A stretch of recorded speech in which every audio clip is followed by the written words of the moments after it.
ya. Soal biaya tadi disampaikan oleh Pak Tamrin bahwa ternyata tidak benar. Terbantahkan. Polisi sudah belajar, KPU sudah belajar untuk tidak konflik. Sekarang ternyata masyarakat yang sudah kemudian melihat ada Indonesian Dream, ya, dari zero ke hero. Nah, munculnya fenomena zero ke hero, ada orang nggak rela bahwa hero-hero itu muncul dari zero, ya. Saya kira ada orang mengatakan bahwa heroisme itu yang diwariskan, seolah jadi hero itu harus yang diwariskan. Harus dari keluarga tertentu. Harus dari keluarga tertentu. Iya. Ini jatahnya sosial tertentu. Klan politik saya, ini jatahnya klan ekonomi saya. Ridwan Kamil, Ganjar Pranowo, Jokowi, Risma, Ahok yang minoritas, secara etnis segala macam. Itu hasil produk dari. Kok tiba-tiba dicintai rakyat? Ini jatahku. Jadi ini sebenarnya bentuk perlawanan kaum aristokrat. Ya, kaum ningrat, ya, kapling yang terganggu. Kapling yang terganggu, kira-kira begitu. Ya. Kita masih terus mencoba untuk mendengar tanggapan dari perwakilan dari mereka yang mendukung RUU Pilkada ini, terutama dari fraksi PKS. Sesaat lagi kami lanjutkan perbincangan. Silakan. Ya, kita lanjutkan perbincangan dan sesuai janji kami tadi, kami sudah bergabung bersama kami melalui sambungan telepon Ketua Fraksi PKS di DPR, yakni Hidayat Nur Wahid. Selamat pagi. Assalamualaikum Pak Hidayat. Halo Pak Hidayat. Halo Mas, suaranya jauh dan bergema ya. Oke, tapi kita coba maksimalkan lah dengan kendala, walaupun ada kendala sedikit. Tapi kalau misalnya suaranya terdengar, kita minta tanggapannya langsung aja dari Pak Hidayat dari fraksi PKS untuk RUU Pilkada ini. Oke, jadi secara prinsip kami mengikuti pembahasan RUU ini dari awal, dan kami juga tentu melakukan kajian-kajian dan mendengarkan masukan dari banyak pihak. Dinamika terus berjalan. Dan kami tidak berbalik arah, tapi kami kemarin semua pendapat yang kemarin itu adalah bagian daripada proses pengkajian dan atau proses pembahasan.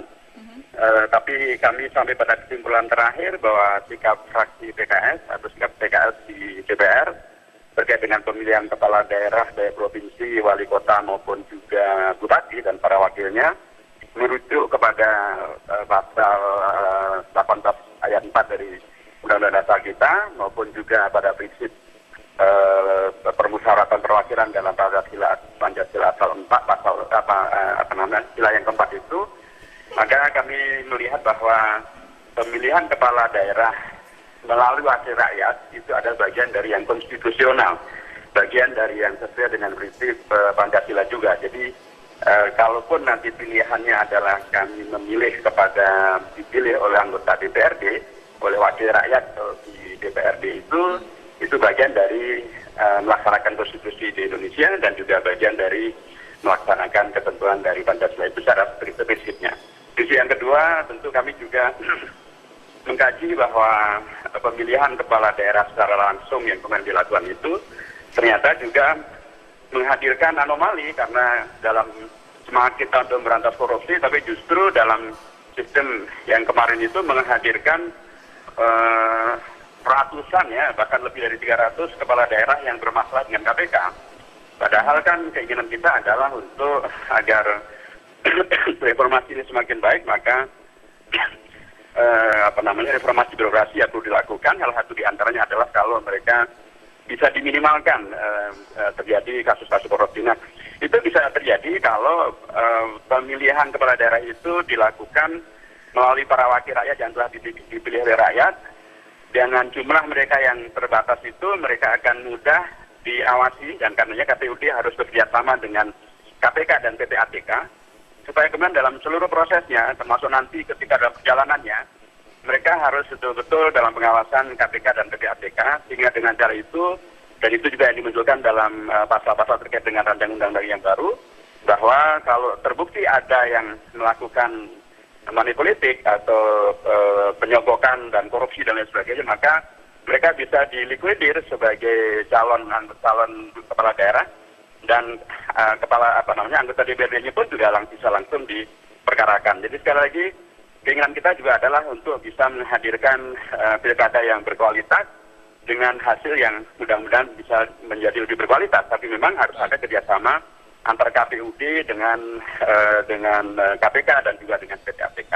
Baik. Dan berikutnya kami juga melihat Sorry, bahwa Pak Hidayat, saya potong dulu di situ karena saya menarik untuk menanggapi poin yang soal dijamin bisa lebih transparan, bebas korupsi kalau pemilihan melalui DPRD. Tanggapan nih Mas Budi? Begini, Pak Hidayat, setahu saya korupsi itu muncul. suara Anda kayak bergumam gitu kan, tidak mendengar dengan baik suara yang ada. Bisa coba agak keras saja. Agak keras saya Pak Hidayat ya. Saya Budiman Niko ini. Setahu saya korupsi akan jauh lebih terjadi dalam ruang gelap, dalam ruang tertutup. Itu prinsip umum. Prinsip umum. Anda taruh uang 10 miliar di depan kamera ini, tak ada satupun dari kita mau mencurinya. Tapi Anda taruh uang 1 juta di pojokan sana, Anda atau kebanyakan atau orang cenderung untuk mengambilnya. Ya, hilang. Karena apa? Ini soal perilaku manusia. Apakah pilkada langsung bersih? Tidak juga. Ada juga kasus money politics banyak. Ya. Tapi apakah pemilihan DPRD menjamin bahwa itu akan jauh lebih bersih? Jauh lebih sulit mengukurnya. Jauh lebih sulit mengukurnya. Ya. Karena itu menurut saya alasan bahwa akan jauh lebih bersih pemilihan DPRD, menurut saya tes itu batal. Satu, ya. Kedua, ada prinsip kedaulatan rakyat dalam pasal 1 UUD 45. Kedaulatan rakyat itu bentuk yang paling nyata adalah ketika rakyat bisa langsung memilih pemimpinnya.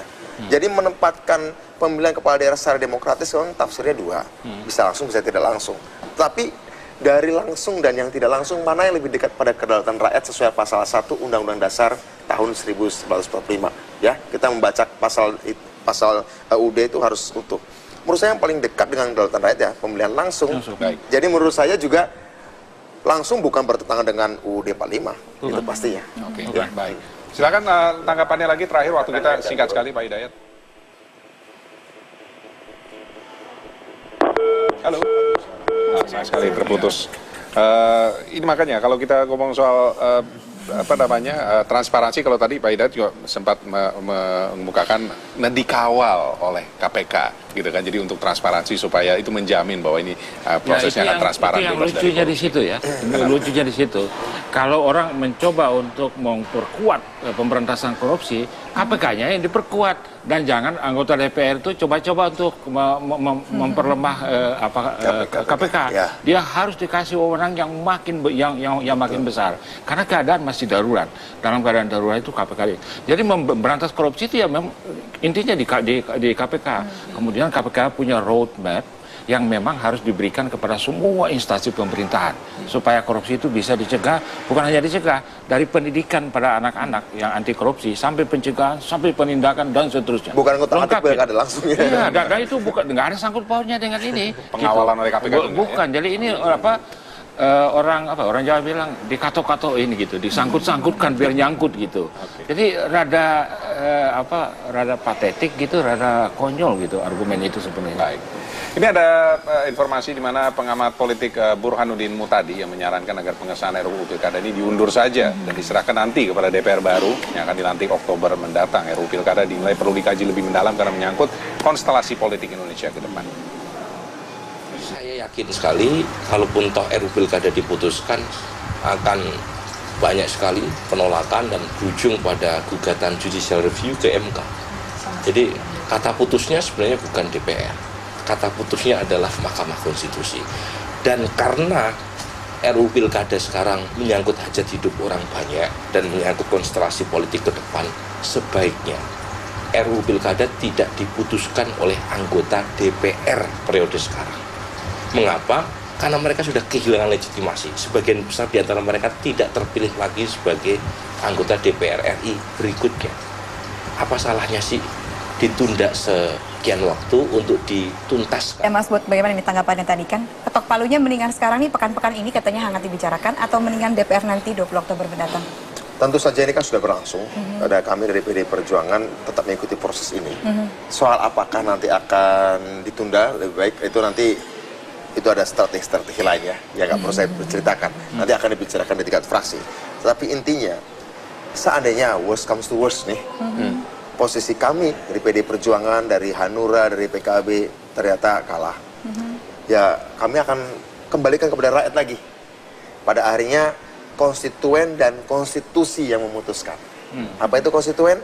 Warga negara, konstitusi, hak orang untuk mengajukan judicial review apakah produk undang-undang ini sesuai dengan undang-undang dasar atau tidak. Jadi saat wakil-wakil rakyat sebagai keseluruhan gagal mewakili rakyat dalam pengertian sesuai dengan aspirasi mayoritas, kembalikan itu pada dua, konstituen dan konstitusi. Saya kira itu. Baik, Ya, terima kasih. dan judicial review akan langsung dibuat. Baik, Kita terima sepakat, kasih Dr. Pak Tamrin dan Ya. juga Mas Budiman Sujatmiko untuk waktunya di 8 ini. Pagi ini kita lihat bagaimana kelanjutan dari pembahasan RUU Pilkada ini. Dan 8 Show akan kembali dengan informasi Sinwen sesaat lagi. Terima kasih, Nutut. Thank you, Mas. Oke, hasilnya.